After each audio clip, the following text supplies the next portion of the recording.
اعوذ باللہ من الشیطان الرجیم بسم اللہ الرحمن الرحیم بدیع السماوات والارض انا یکون له ولد ولم تکن له صاحبہ وخلق كل شیء وهو بكل شیء علیم صدق اللہ العظیم۔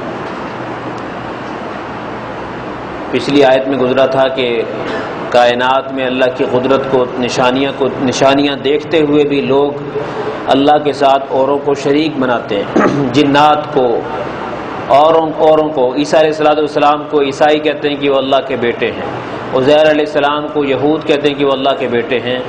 سبحانہ و تعالی عما یصفون، اللہ تعالیٰ سبحان ہے، پاکیزہ ہے، اللہ تعالیٰ کو اولاد کی ضرورت نہیں۔ آج کی آیت میں فرمایا جا رہا ہے کہ اللہ تعالیٰ نے کائنات، تم صرف عیسیٰ کی بناوٹ پر اتنے حیران ہو کہ تم کہتے ہو نہ ہو یہ اللہ کے بیٹے ہیں، کیونکہ ان کا نقشہ بڑا زبردست ہے کہ بغیر باپ کے آئے۔ آدم علیہ السلام کو، ان کو تو بغیر ماں باپ کے ہم نے پیدا کیا، اور آج کہا جا رہا ہے کہ پوری کائنات میں ساری کائنات ہی ایسی ہے جس کا حسن انوکھا ہے۔ تو جس رب نے بغیر نقشے کے کائنات کو بنایا، کیا تم کائنات کو بھی اس کا بیٹا کہو؟ جب عیسیٰ علیہ السلام کو جس نے بنایا اسی نے کائنات کو بنایا، بغیر نقشے کے آدم کا چہرہ بنایا۔ ہم جتنے میں اور آپ بیٹھے ہوئے ہیں، بغیر نقشے کے اللہ نے ہماری ڈیزائننگ کی۔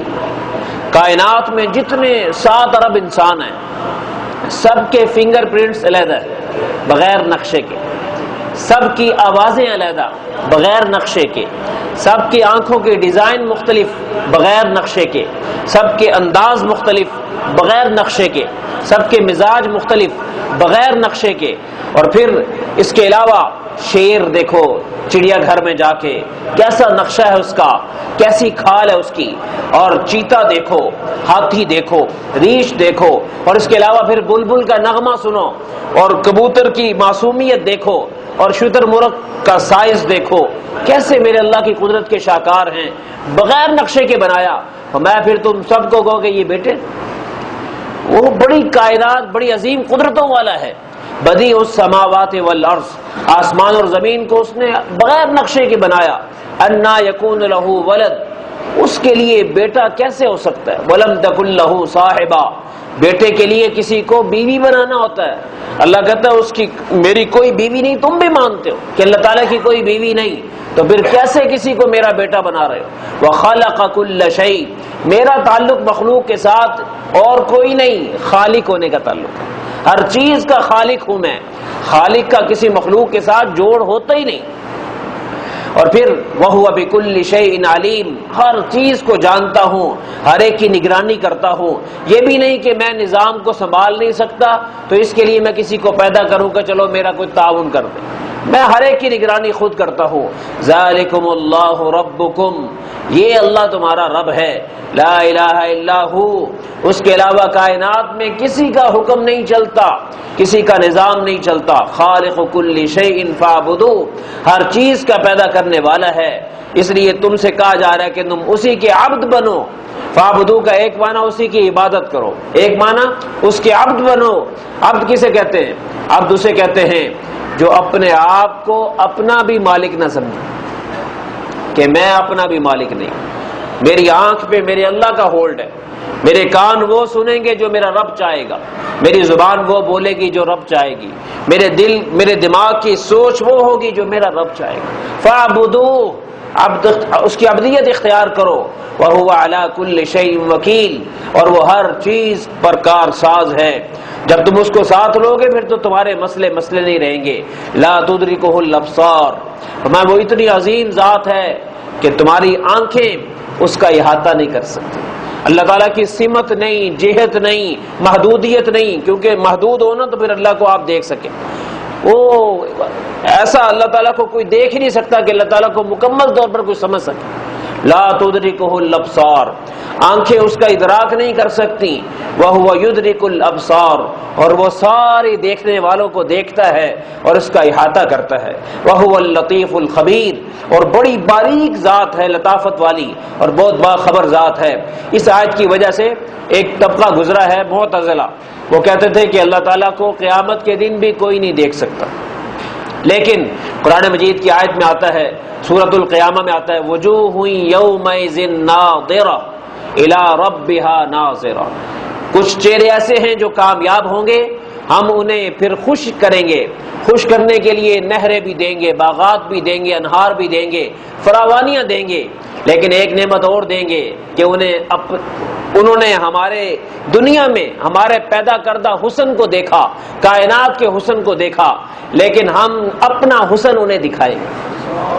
وجوہ یومئذ ناظرہ، تر و تازہ چہرے، الی ربہا ناظرہ، اپنے رب کو دیکھیں گے۔ صحابہ نے پوچھا یا رسول اللہ کیسے زیارت ہوگی؟ فرمایا کہ رش ہو جائے گا، کیسے، کیا معاملہ ہوگا؟ کہا نہیں نہیں، جیسے تم 14ویں کا چاند دیکھتے ہو اس کے لیے کوئی رش نہیں ہوتا، پروردگار کی ذات جب تم ان کے جو ہے تجلیات کو دیکھو گے تو کوئی رش نہیں ہوگا، لیکن یہ ہوگا کہ جو دیکھے گا اس کا حسن کئی ہزار گنا بڑھ جائے۔